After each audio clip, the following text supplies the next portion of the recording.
This is the third and final part of the microbial diversity lecture on regulating gene expression in bacteria and archaea. In this part, we're going to talk a little wee bit about archaea, we're going to talk about quorum sensing, and we're going to talk about RNA level regulation very briefly.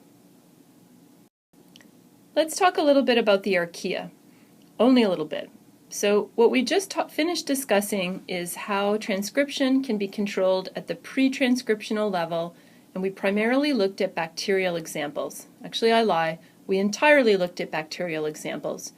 You should know from the previous lecture on archaea that archaeal promoters are more like eukaryotic promoters, and that archaea do not use sigma factor. Instead, they use transcription factors, particularly TFB and TBP, in order to help tether RNA polymerase to the promoter region, thereby facilitating transcription.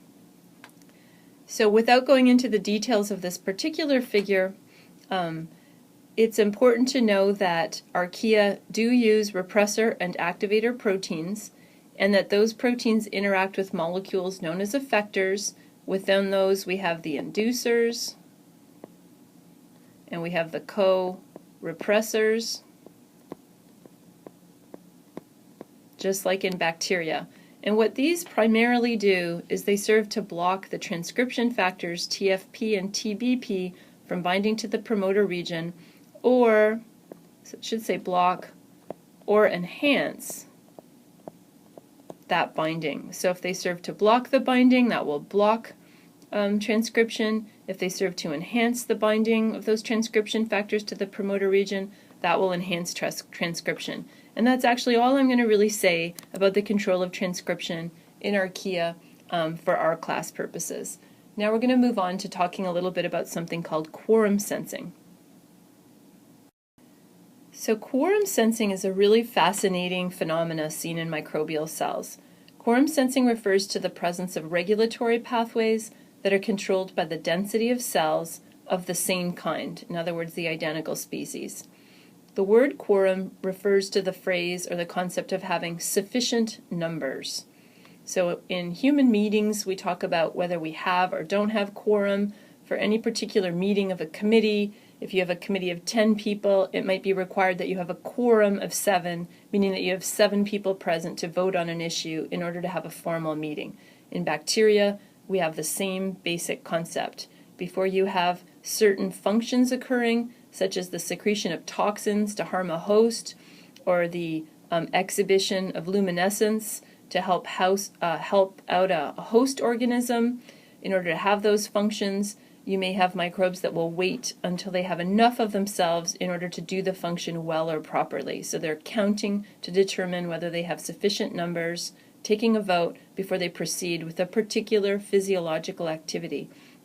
We know that quorum sensing is very widespread in gram-negative bacteria, and it's probably as widespread in gram-positives, but it is less understood, so it may be less so. When it comes to the presence of quorum sensing in archaea, I would say that we probably know almost nothing about that process and whether it happens in archaea. We know that quorum sensing is very important in human health. It's part of the physiology of biofilm formations, and biofilm formation is really important in causing disease and in resisting antimicrobials and in another physiological processes that affect human health. We also know that quorum sensing relies on the presence of molecules made by cells that are called autoinducers.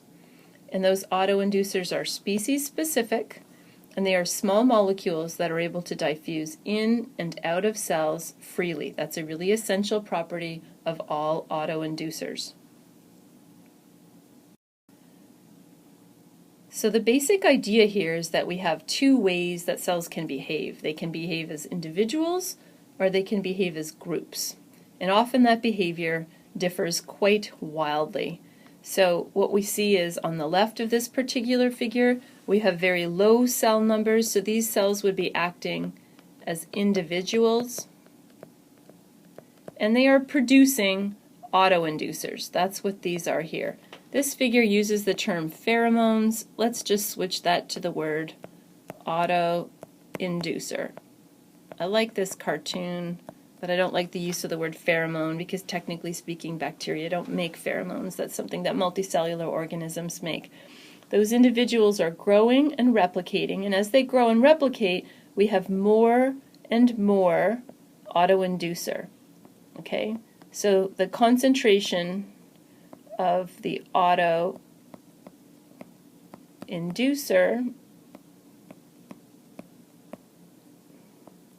is increasing proportionally to cell number.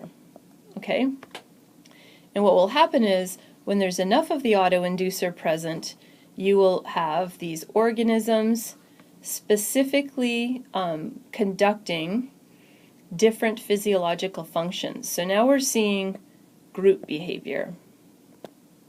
This is best studied when it comes to group behavior that affects human hosts in negative ways. So that's why this cartoon depicts these bacteria acting a little crazy and dangerous and actually attacking the host. So they're causing infections, they're causing biofilms to form, etc., etc.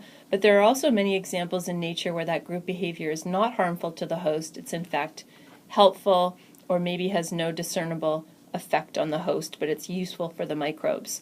So the autoinducer is turning on the expression of very specific genes that are linked to group type behavior or physiology. Again, the basic idea here is that at low population density, we have organisms behaving like individuals. So the organisms are synthesizing signal molecules called autoinducers, and those are diffusing in and out of the cell that makes them, and they're also able to diffuse in and out of neighboring cells. So what happens when you have a high concentration of organisms is you have a higher or a high concentration of autoinducer. And when you have a lot of autoinducer, those autoinducers are able to bind to specific protein complexes that these cells have.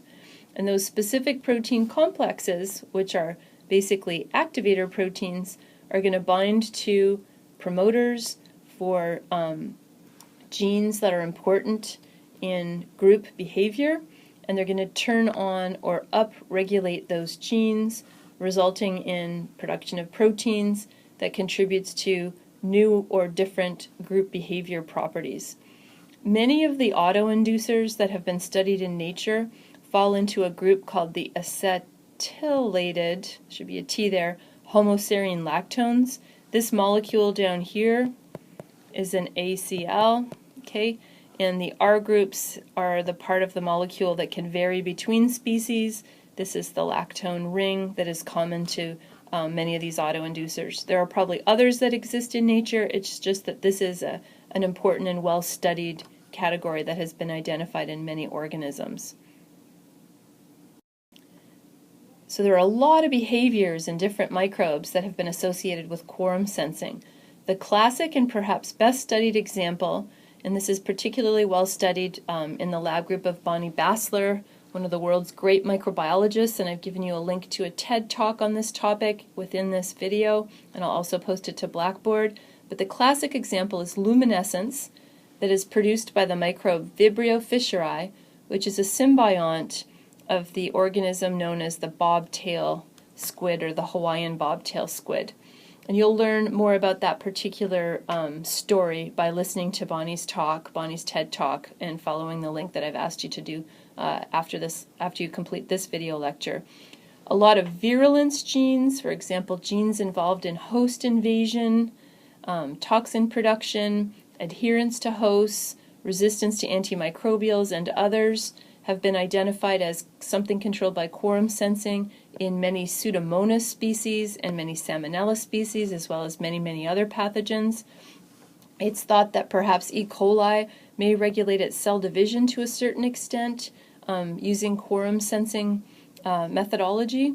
And we know that pathogens like Yersinia pestis and many other organisms, pathogenic and otherwise, regulate behaviors of swimming and swarming motility using quorum sensing methods. So the importance of quorum sensing in nature is something we're that has been well studied and is well documented and explained in many organisms, but I expect that over the next 10 to 20 years, as we identify new organisms in the environment and we study new microbial communities, we will start to see that this behavior is even more widespread than we think that it is currently.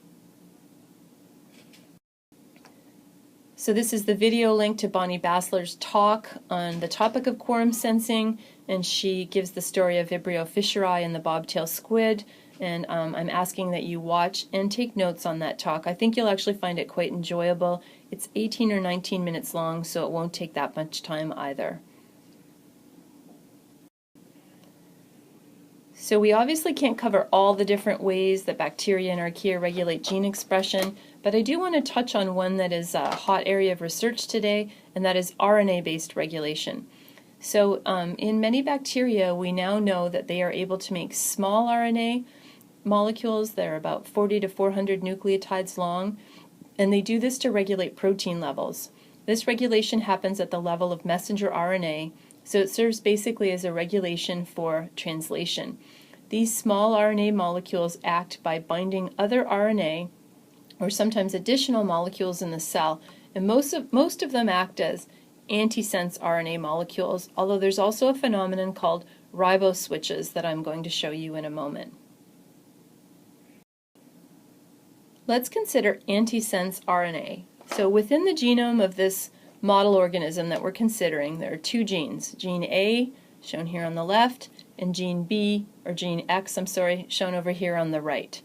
Gene A encodes a particular messenger RNA for a particular protein. It gets transcribed, and then it gets translated, and the result is protein A. So let's say that you want to control the level of protein A. Well, one of the ways that microbes do this is to transcribe gene X, and the transcription of gene X results in the production of a small RNA molecule. It's shown here in bright yellow, and that small RNA molecule has a sequence that is complementary to some of the sequence, a region of sequence in the RNA, the messenger RNA produced by transcribing gene A. So it will bind, as all regions of complementary sequences do, and the result is a partially double-stranded, or DS, RNA molecule. And that doesn't work too well in the ribosome. So double-stranded RNA cannot be translated. So this effectively blocks translation, stopping the production of protein A. Note that if you were to look at the location of the promoters for gene A and gene X, you would see that they are on opposite ends of one another, and that would be necessary in order to produce RNA that was complementary and anti-parallel to the sequence, the target sequence in gene A. So that's one mode of RNA level gene regulation.